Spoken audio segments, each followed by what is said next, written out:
So welcome back to the Happiness series and to part two. Now in part two we're going to have a look at the quality of empathy and how that relates to our own sense of happiness. In some ways it touches upon a few of the ideas that we looked at in Heart Series 2, but it also moves it on a little bit from there as well. Now there's a few things worth sort of outlining right at the start when we're talking about empathy or when we're talking about the quality of compassion. And it's really not about a sense of sympathy or pity, which are really kind of ideas. They're more concepts that we have in the mind. This is a genuine meeting of feeling with another person or with a group of people. It's actually getting a sense of what it is they're experiencing. And that's very different from just having an idea about something.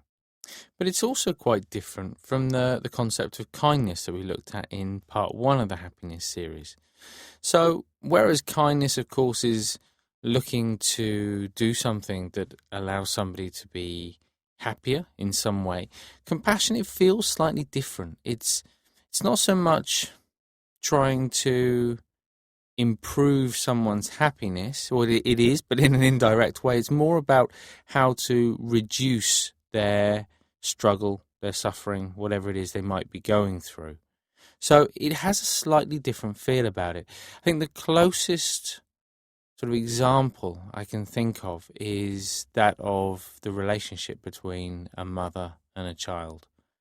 And to think how that relationship, in its healthiest sense, kind of can play out in so much as the mother or the father willing to do anything to reduce the suffering of their child. And if you have that idea, I guess, as the foundation for empathy, compassion, understanding, whatever you like to call it, then I think you really can't go too far wrong. But we'll talk more about this over the next few days. For now, we're going to begin with the next technique. There are many similarities between this technique and the last one, so it will feel quite familiar. It should be quite helpful. But to begin with, we'll start in the usual way, just getting comfortable, eyes open, and when you're ready, a few nice big deep breaths in through the nose and out through the mouth.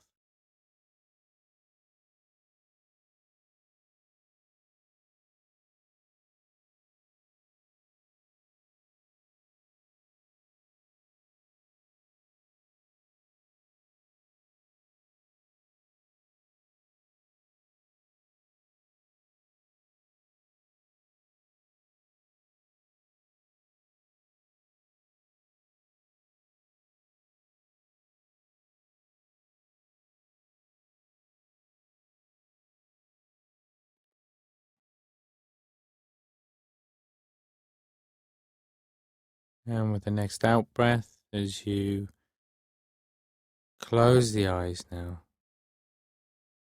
just starting to notice the other senses as you just settle in to the space around you.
And just bringing the attention back now to the body and the sensations in the body as you scan down from head to toe,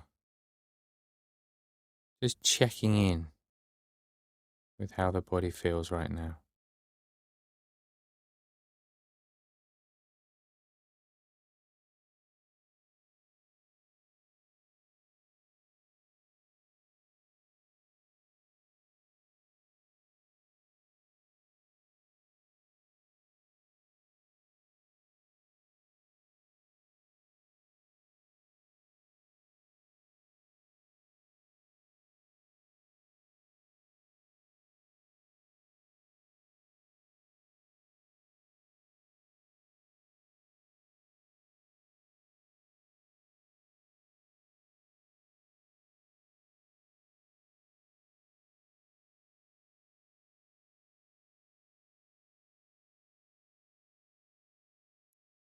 So having got a sense of both those physical sensations and also any particularly strong emotions that might be around right now.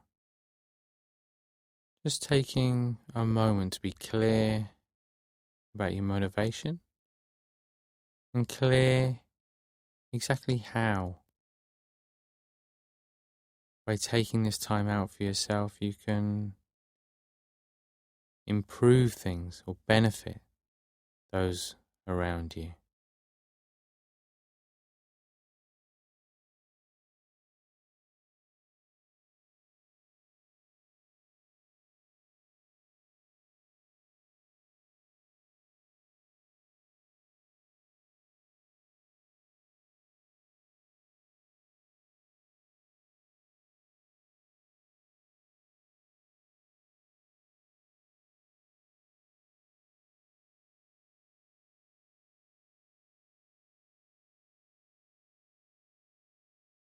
Just starting to experience the movement of the breath a little more clearly now.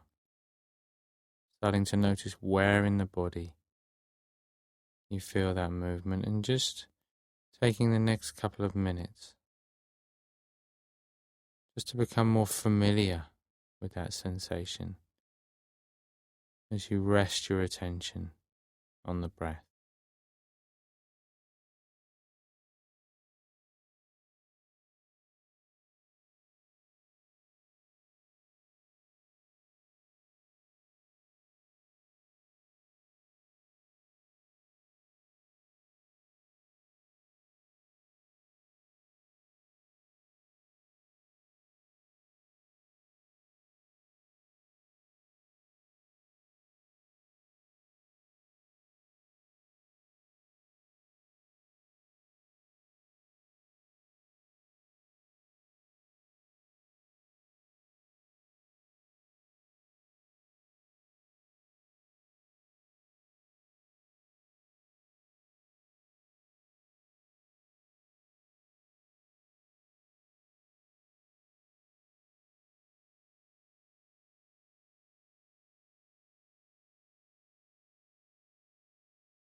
So as you continue to follow the breath now,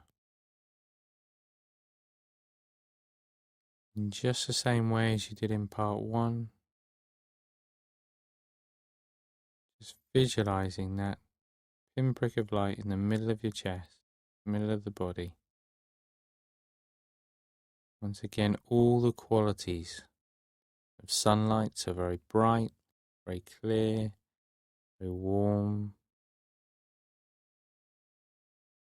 And within that, the potential to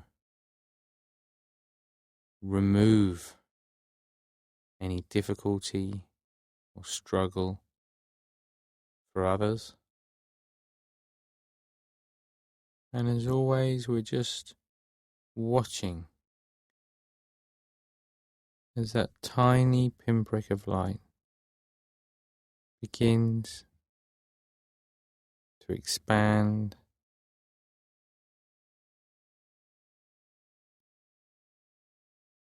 at its own time, its own speed,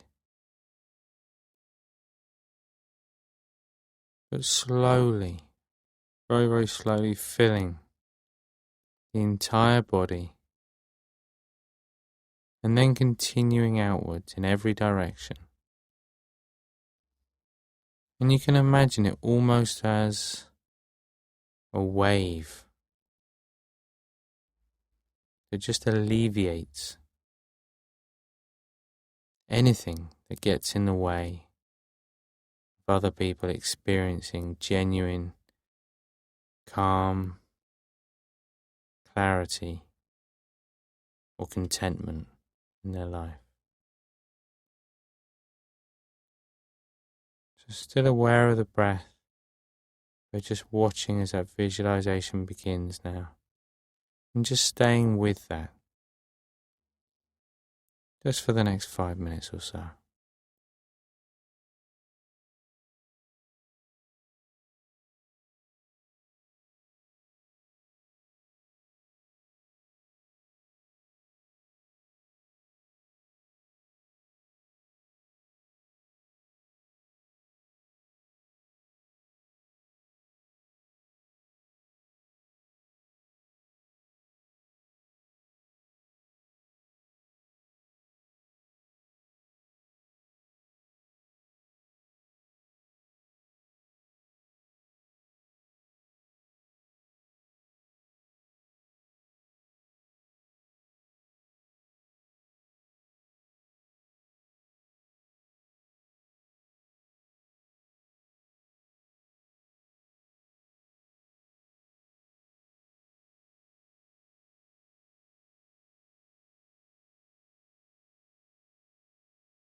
And when it feels as though the visualization's reached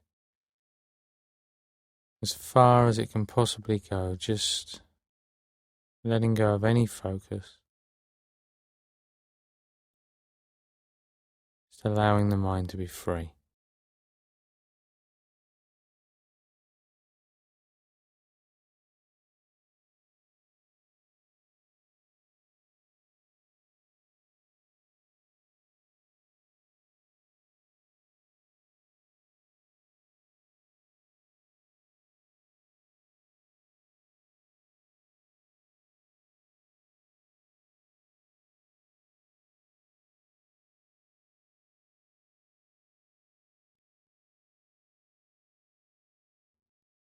And now just bringing that attention back once again to the body, back to physical sensations,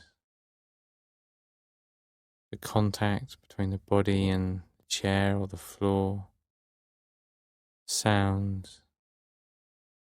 As always, just gently opening the eyes in your own time, but clear in that transition from meditation to mindfulness. Still conscious, still aware of how you feel,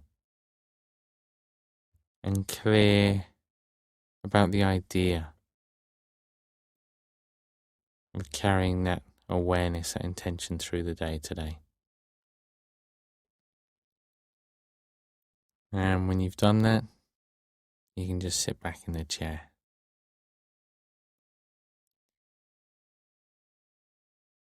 So it really does depend on the person, it depends on the day as to how the experience of compassion differs to that of kindness. For some people it can feel quite similar.